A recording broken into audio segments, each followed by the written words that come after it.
Mercedes. Mercedes. Mercedes. Mercedes. Mercedes. Mercedes. Mercedes. Another morning, another coffee, but today another special guest as well.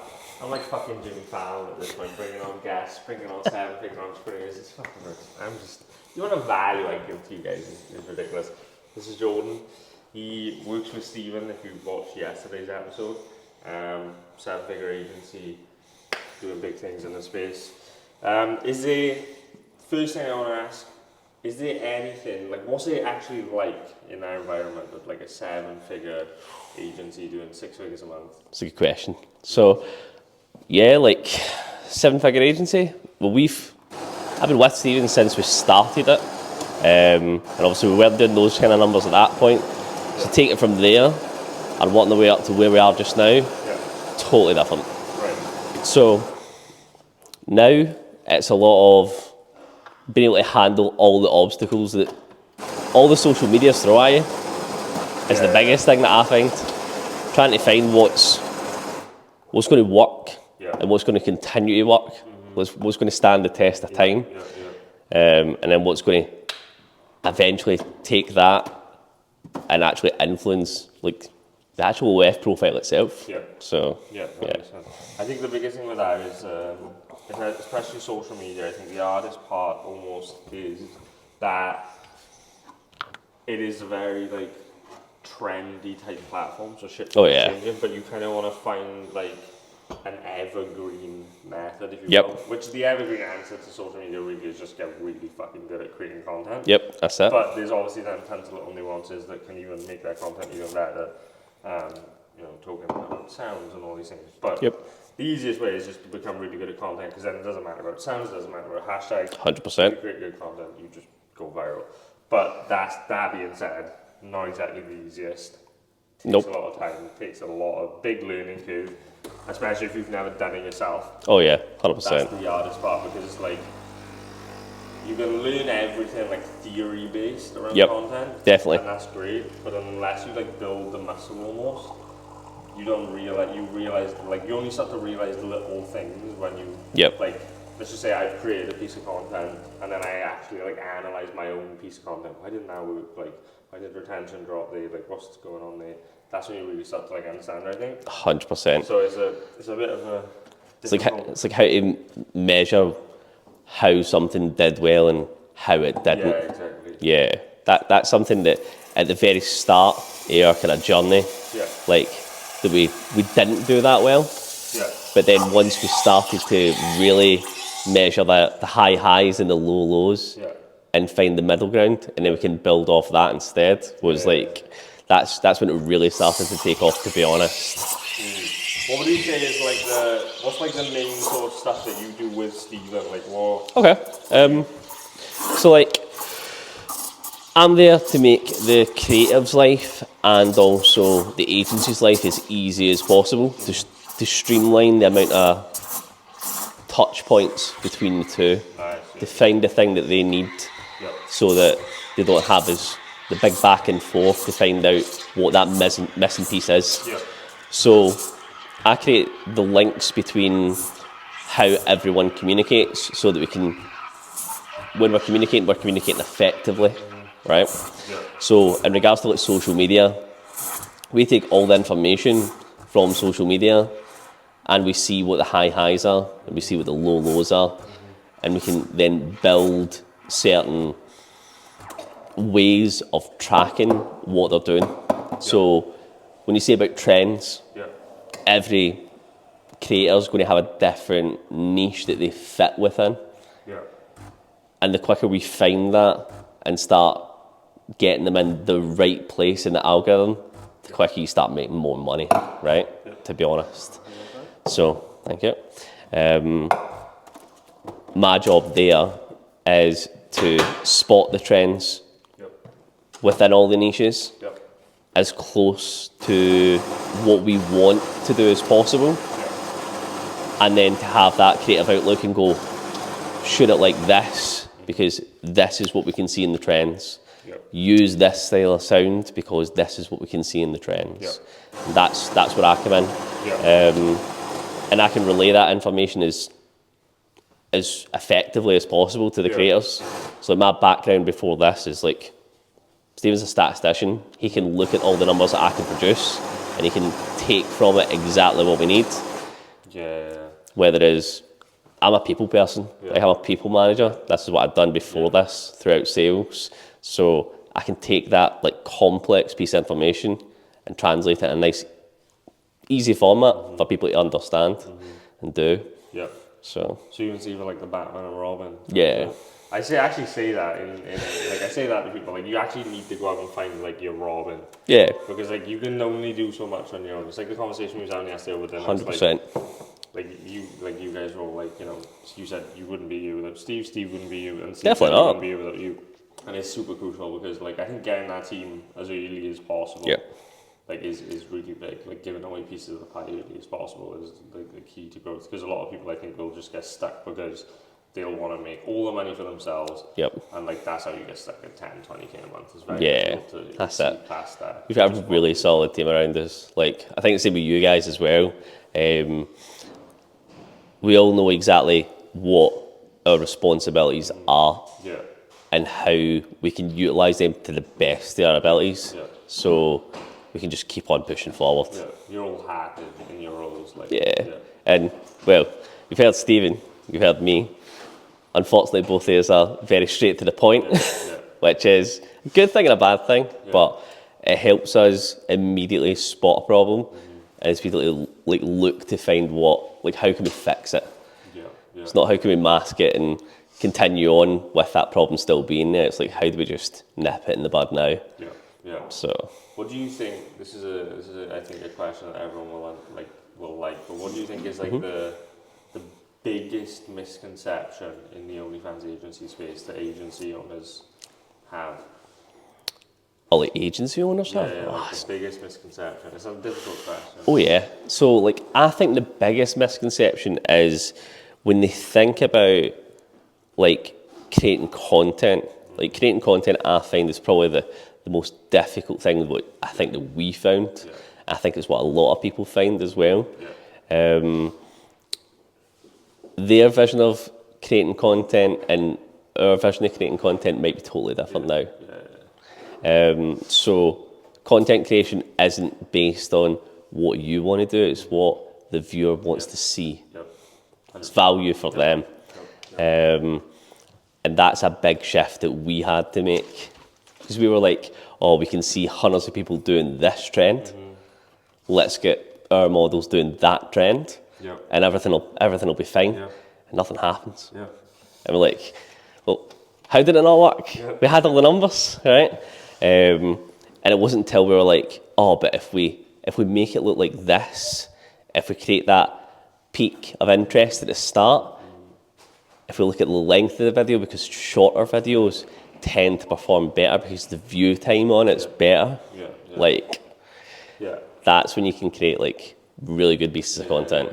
Shorter videos are good if you have because if you have a good hook on a shorter video, the hook can just easily hook until the end. They might actually watch and stuff like that. But 100%. I think the biggest thing is like people don't think like how can I leverage my creator's unique personality, right? Because everyone's different. Yes. So that's there's tons of OnlyFans girls. So if you can brand yourself as an OnlyFans girl, you now competing.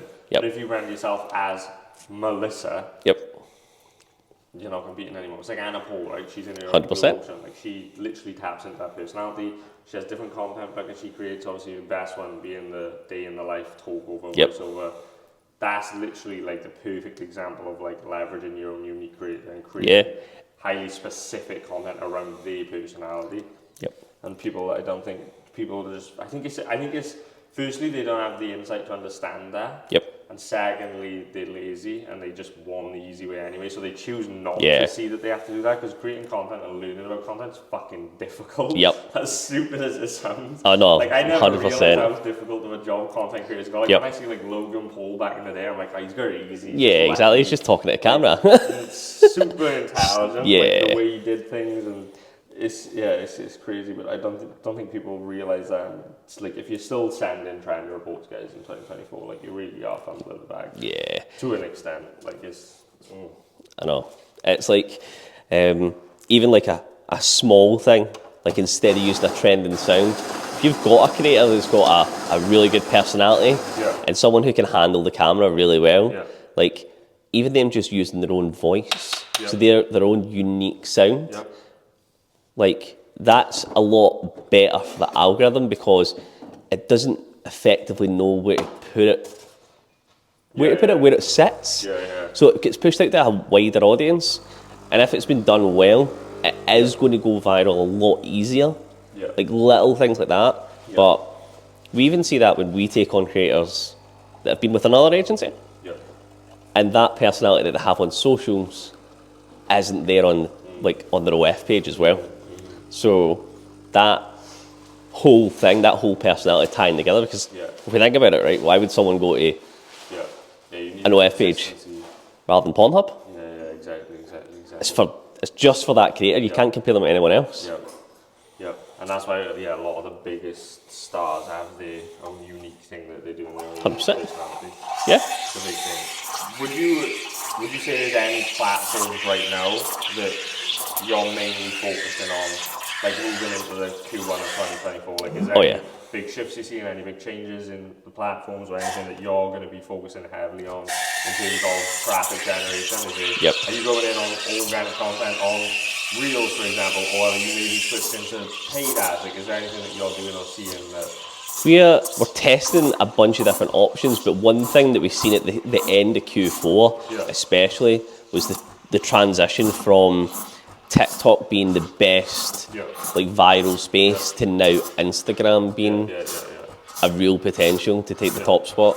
So for us as an agency, TikTok lives are still one of the best way to generate traffic, but posting like social media content online for anyone to see at any time, we're seeing much more results from Instagram Reels, right?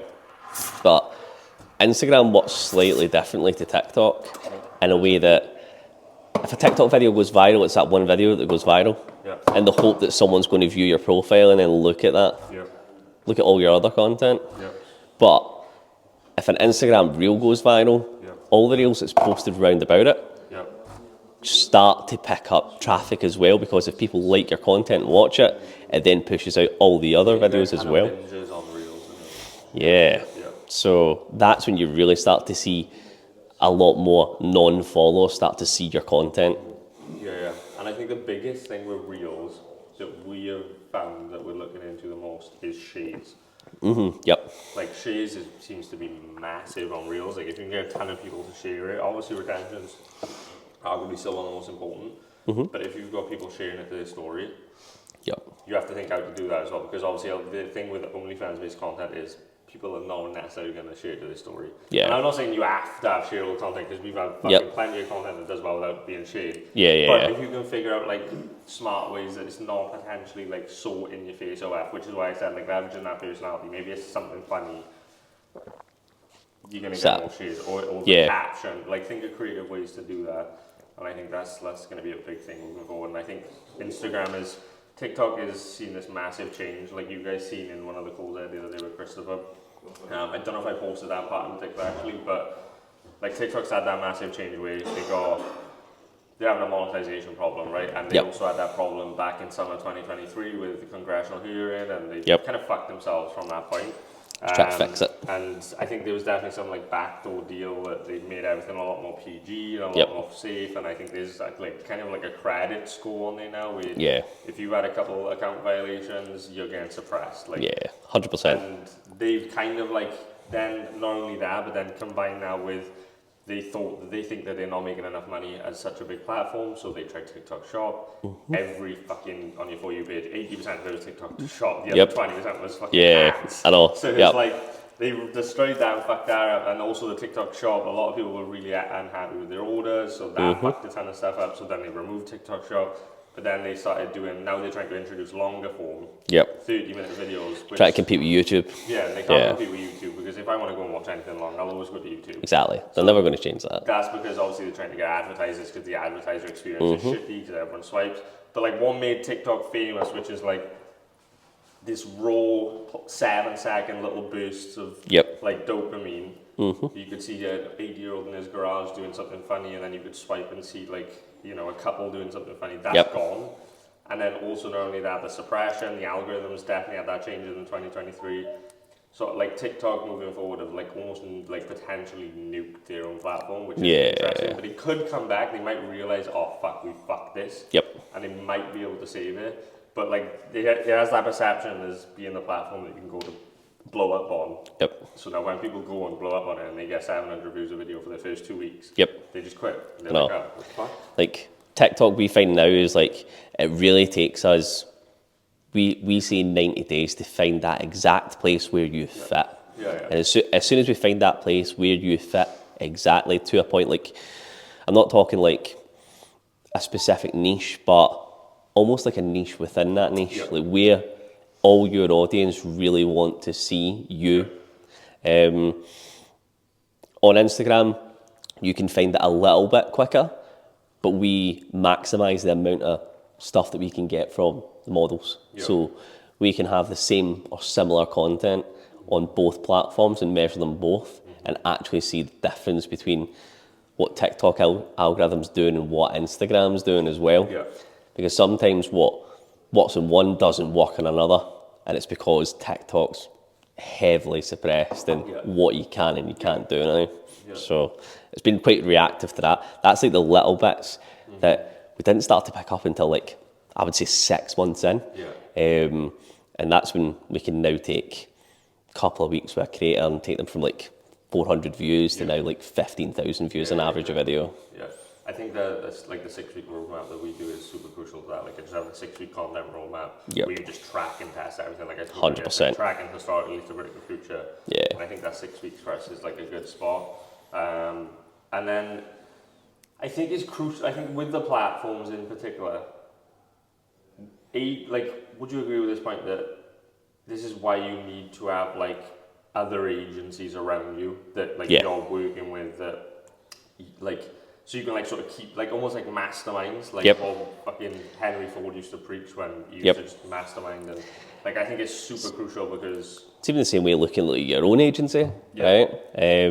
If you're a one-man band and you're trying to think of the idea and looking at the data, you've got one viewpoint on it, but your viewpoint on the same information that I have or that Stephen has or like anyone else has, like you might have different ways of interpreting it. You might see different points that could make it better, and that's the whole thing about content creation, right? There's so many different ways you could go, and it's thinking your own personality. Like the way that you would film a video might be totally different to the way that I would film a video. And that's what... And they can both work as well. That's the thing. You don't have to go and copy Mr. Beast to go viral. 100%. Like, I don't have to fake my personality to go and recreate Mr. Beast. Like, look at all the different people that blow up. Sam Sulek, he's just being himself. Emma Chamberlain, she's just being herself. Casey Neistat, he was the same. Like this time, you just gotta find what works for you. 100%. Which you can only really do just from fucking rapid iteration. Like just task, throw a bunch of stuff. But also as well, I think people don't realize that your audience knows you better, knows what they want from you better than you in a sense. That's it. And you can only figure that out by just throwing shit at the wall and see what sticks. That's where the engagement piece comes from. Like if you start to think, oh, like people actually like the way that I should, so say for example this coffee segment, right? Then engaging with the audience and like asking them questions about it, something that's going to give you a bit of an insight as to like why they like it is going to unlock the keys to the kingdom pretty much. Exactly. Do you know what I mean?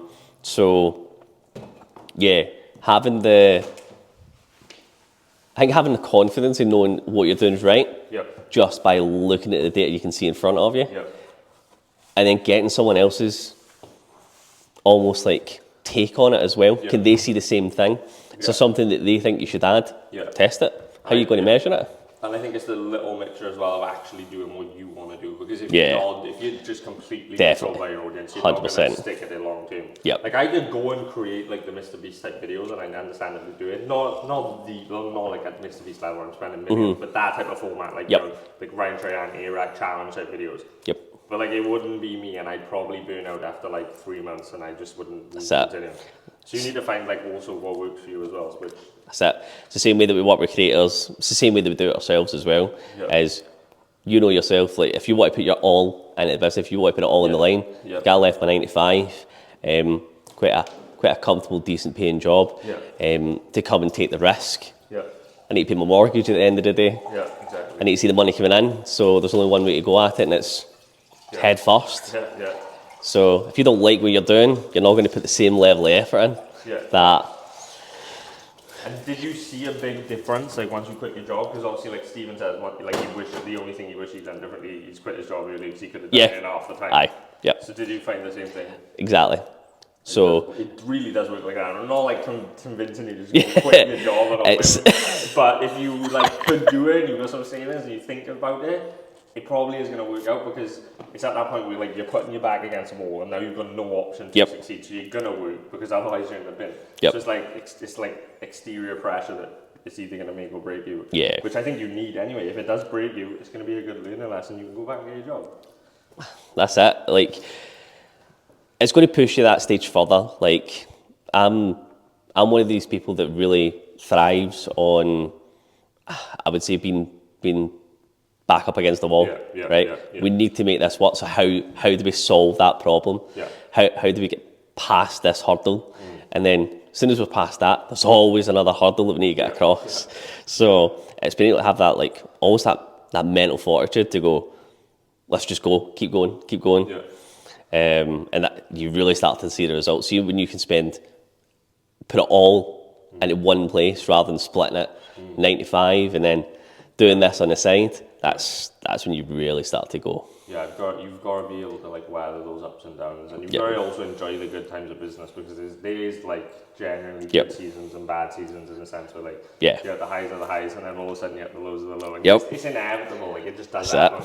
But like over a long enough time horizon, if you're able to stick that out, it's like I almost think there is like the universe testing you, like pushing back on you, like. Well, you're making 300 grand a month, but if you really want to get that 500k a month mark, here's a bunch of shit that you're gonna have to deal with. I'm gonna make it feel like I'm gonna really like test you, and if you pass the test, you get back to with a good time. If they made it that easy, like everyone would do it. The thing is people that stay in this game the longest make the most amount of money, and it's because they learn from what didn't go well, and they're able to go right. Well, why didn't it go well? That's the $1 million thing. It's learning from that why. And what would you say like the key sort of like traits or habits that like you think is like pushes the needle forward for you? Is it like is there anything that you think that is like is it focus is a big thing for you? Like what would you say are the top 3 sort of like habits, traits that you've built that you realise are like really important? I think the biggest thing is focus, is seeing something through to the very end. It's like you might try something new, but you know halfway through that it's really starting to slow down. And it's been able to push through that and see it through to the end to get the final result. Like it might not be the best result, it might not be the result you wanted when you first started it. So like changing the way that you shoot a TikTok, the angle that you shoot from with a particular model, you might think it's going to be the best thing ever, and then you get disheartened because it didn't work. Right? But you've been able to measure that outcome and go, actually, when we change it ever so slightly and make it look like this, this is the bit that we missed. Right? The confidence to actually tell a model that is a big thing as well. Because a lot of people will be like, I don't want to lose the model. I don't want them to go off to another agency because I've got fucked here, right? So like it's that as well. So I've been able to understand and go, right, this is how we're going to do it, this is how we're going to measure it, and this is how we're going to take your video from this to this. Might not get there, but we'll be able to find out why, right? And that why is going to lead us down the next rabbit hole, and we just need to see it through. But that's where the last thing, communication. Like, us being able to talk like this, you being able to talk to a model like that as well, because at the end of the day, it's a partnership. Yeah, exactly. Like, all of us work as a team, Yeah. we work with the models as a team as well. So that's the three things that I think of personally. Yeah. And I think that's why we can see a lot of success with our agency. Yeah, that's all. I think a lot of people run their agencies or think they should run their agencies like a dictatorship instead of a partnership, and that's where a lot of people go wrong. Because at the end of the day, regardless of how much you bring to the table, you can't do it without the model. That's it. Like, that's it. That's the $1 million thing, is like, we can only do so much, but we can give the model all the information on what they can do to maximise what they can get out of it. Yeah. But I can't make the content for them. Exactly. Like, they need to do that. The market demand is around the model. Yeah. Or without the model, that's you it. don't get fucking business. Like, yeah. Make the content, because going to buy it. That's it. Like, yeah, they're definitely not going to buy it if it was me, right? So, so yeah, I think that's like the biggest thing is I was being able to talk to the models like I can talk to you now, and them be able to ask questions as well. Like, we're an open book; we can answer it. Exactly. And that's what people trust. Yeah. Like, because I think that's a common conception that some models have with agencies is, oh, they're just going to tell me what to do, and if I don't do it, then they're just going to leave, sort of thing. Yeah. Controversial opinion, but I do actually think that like people like Andrew Tate have actually like, in a sense, put a bad light on the space. Oh yeah. Which I think everyone thinks this run where it's like, you gotta do this, you stupid bitch. Like it's fucking, that's that. It's very like dictatorial. Yep. Like, we're taking 90%, and you're gonna like work until you can't. It's not like that. I know. I that's mean, it. maybe some agencies run it like that, but I don't know. Yeah. I mean, and if they are, then they're probably not gonna get far because I think that's maybe a change up that some agencies need to have to actually start to like grow. Yeah. It's just been that. Yeah. Humble to understand it, like, it's not all you. Yeah, and something that was interesting as well that we talked about yesterday over dinner on the way back was the like almost like the stigma around OnlyFans that people like, or even agencies. Like, what would you say to that? Where people are like, "Oh, you're perpetrating, like you're pushing forward this like, you know, sex culture, porn culture." I mean, that culture's been about for, I mean, how many years now, right? It's been magazine, like. Exactly, it's always been there, right? And I'm not turning around to a model and saying, do something that you wouldn't have done before. I'm taking a model who's struggling to do it by themselves and coaching them in how to be better, right? How to make that bag, pretty much. And we're doing it as a team. Like, it's not me just doing it. It's not Stephen just doing it. It's the whole agency putting all their effort into this model and taking them from earning $900, $1,500 a month to 100k, and that's I think that's the biggest thing for me. Is like, my whole background's around sales coaching, and sales coaching is literally just selling someone a dream, right? And that's essentially what we do, but we deliver on that. And as long as the model's got that communication with us, 9 out of 10 times we take them to that 100k in 100 days. You really are like, you really like at that level, like you generally are changing lives, and also like there's so many worse fucking jobs that people work that 100%. in such worse way in society. But like you said, like at the end of the day, I always look at everything as like, if the market didn't want it, then it wouldn't fucking exist. People can complain all they want, but there's literally nothing you can do about it because these girls are gonna do it anyway. So you may as well add fucking rocket fuel or something. And like, if they're gonna do it anyway, you may as well get them the best results, because at the end of the day, they put in their face to OnlyFans, which it does have this stigma potentially. So if they're gonna do that, well, just fucking help them do the best they can and make the most amount of money so they can help their family. And loads of these girls are genuinely really nice human beings. And like, when you get them to that 100k month mark and you have like sort of changed their life in a sense, not that like, you know, it's just down to you to change your life, but the fact that you've given them the tools and you've both like done it together, it's a very fucking nice. That's it. And it's the little things. It's like when a model turns around to you and they start having the creative ideas based on what you've coached them on all that full time. That's when you can really start to like see their personality not come across on social media, but come across on their OnlyFans page, and that's when everyone buys into it. Like you've bought into it as well. Yeah.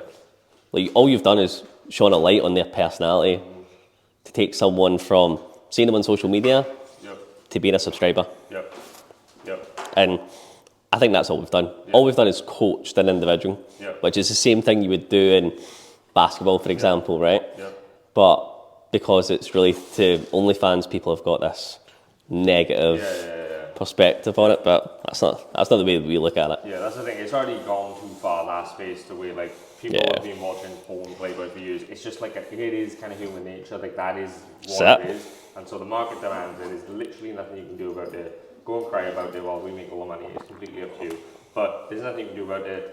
That's what the market chooses to do. Therefore, it's a big fucking market, and you can make a ton of money if you capitalize on it. And you can do good, and that's like kind of how it is. So. Yeah, that's my entire thoughts on it really. There's a ton of different arguments you could get into, but that's just what it is. That's the simplest way to fucking That's tell it. it. Yeah. Right, once I get back, I'll be back later on the night, and we'll sort of fucking, we'll give me a regular, we'll put my stuff together. Let me know about what the format of the VSL and stuff you want to shoot, and I can record whatever, anytime. We'll just get fucking shit done. Oh! Yes, man. Nice having you guys. Been a pleasure. See you soon. See you real soon. Hey mate. Catch you in a bit. Yeah, shortly. Let's get the cold start. Let's get the cold start.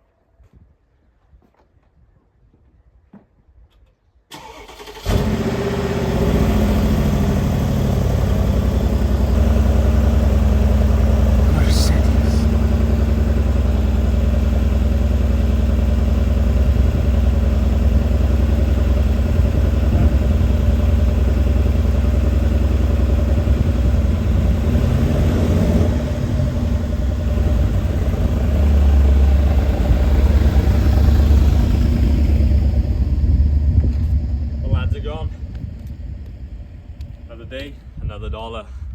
Let's get to work, baby. Let's go. Window's still smashed. I just want my living room back. I'm not gonna cry, honestly. It's fine. Still gotta put the cardboard boxes down. Living room still looks like shit. Still haven't had the sofas back.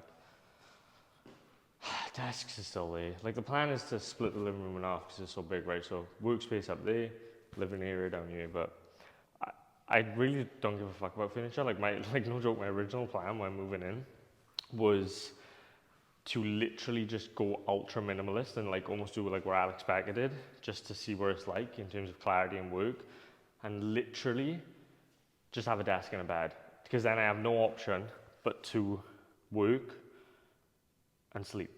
And so I was like, I'm in a phase of like ultra focus, and so I was like really heavily debating doing that.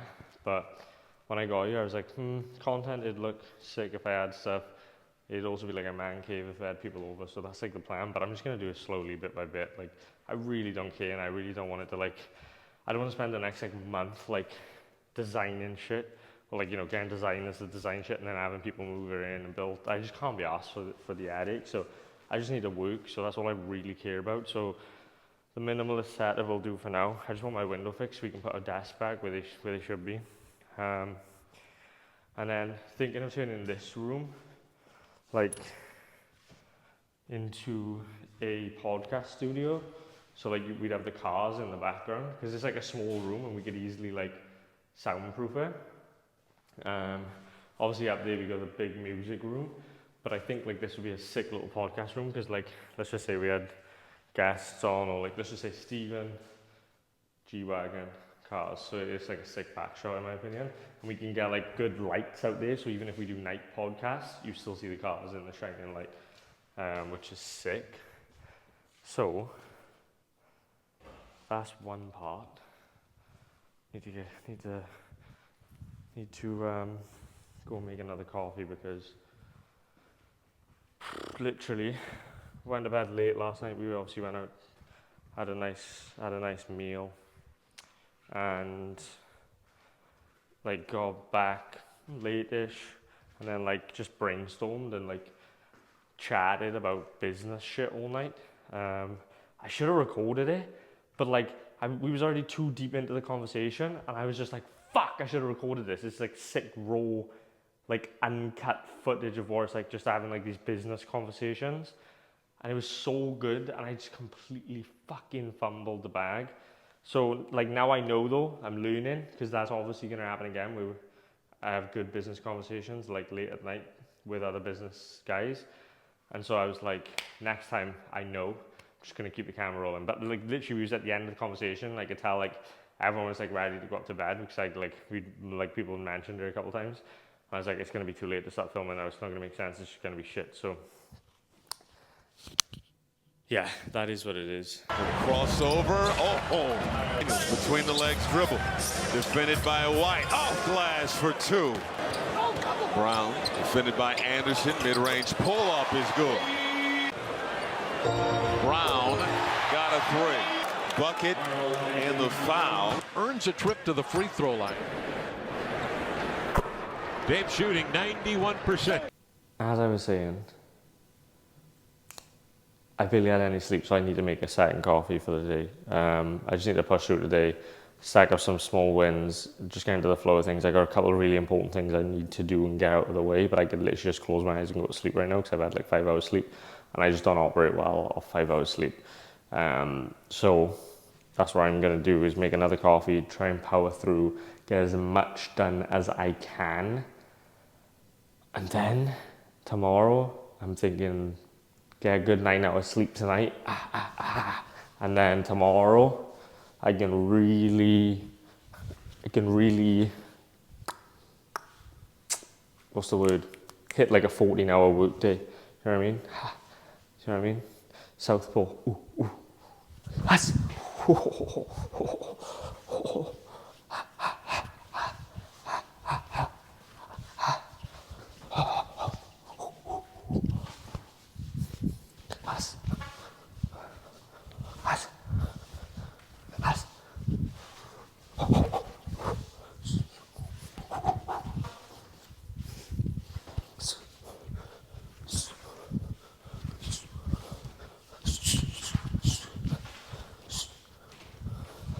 Switch stands, you little pussy. Ha!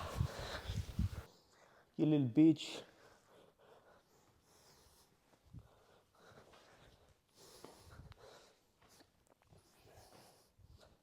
Hit me.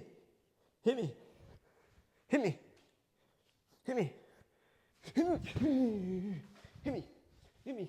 Hit me. Hit me. Go on. Hit me. Hit me. You fag. Hit me. Hit me.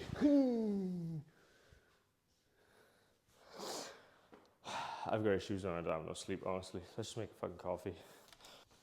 I think I might just do a black coffee, because I fucking need one bad.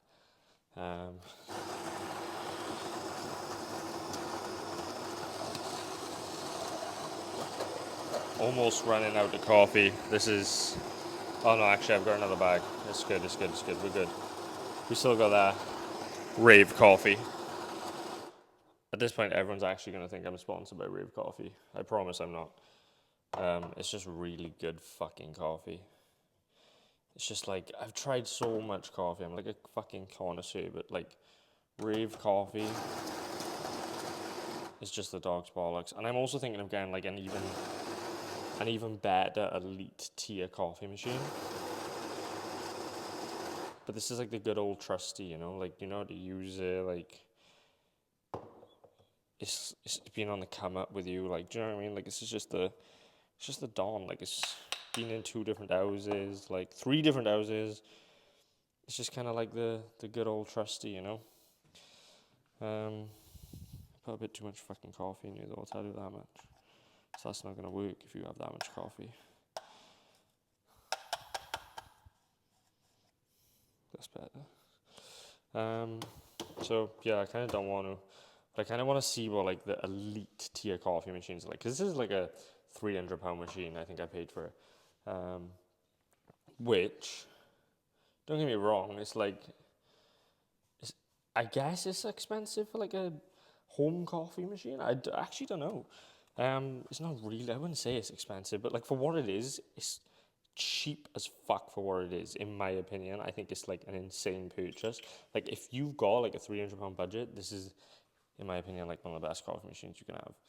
But I know there's a lot better machines, and I know you can spend a lot. I think like you can spend a couple thousand. I think obviously you don't want to. There's no point in me getting like the big fucking barista ones they have in fucking Starbucks or Costa. Obviously, it doesn't make sense. It's fucking one person. But just, I want to see what happens if I actually get a better coffee machine, but I don't see what the difference actually is. Like, it's the coffee that makes a difference. Once you got a good machine like this, I don't understand what a different machine would do, if that makes sense. Because, like, there's no issues with this machine, so does it even make sense to get rid of it? I don't even know.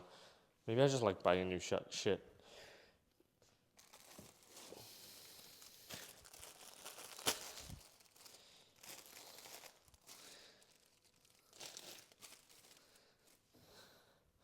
Maybe I've just got like massive consumerism issues. Oh, I didn't even need to use this actually. Don't even need to use this because I'm gonna have a black coffee. Oh, you fucking go. Come on.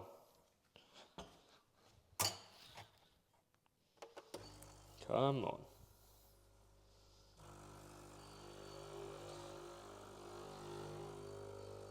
Yes, sir. Yes, sir. Yes, sir. Ooh, wee, ooh, wee.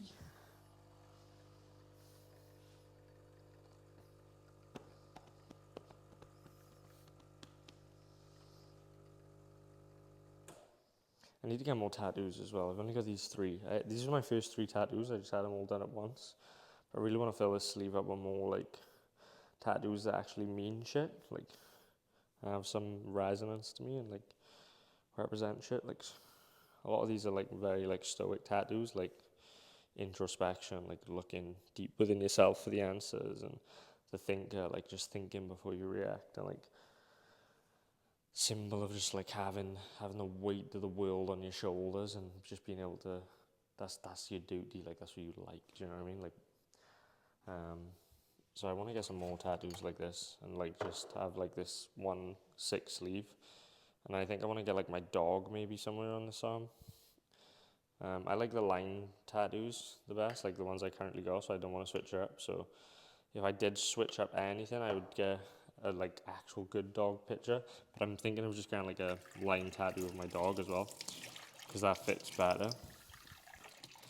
But I'm definitely gonna get one. I just don't know what. I'm just gonna have to get some artists to like draw some up for me. But got a little black coffee. So yeah, let's just go do some work.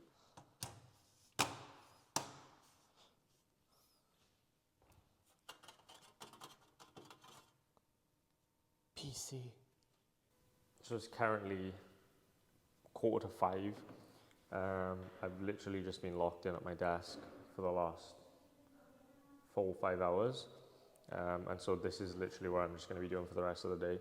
So there's literally no point me recording anything else, because this is the reality now until 12 tonight. So yeah, I'm literally just going to be locked in. I've got tons of shit to do, and like none of it is worth me recording, because it is literally just going to be type. Like there's nothing else happening. So yeah, other than that, I will see you guys in the next one. See you at the top.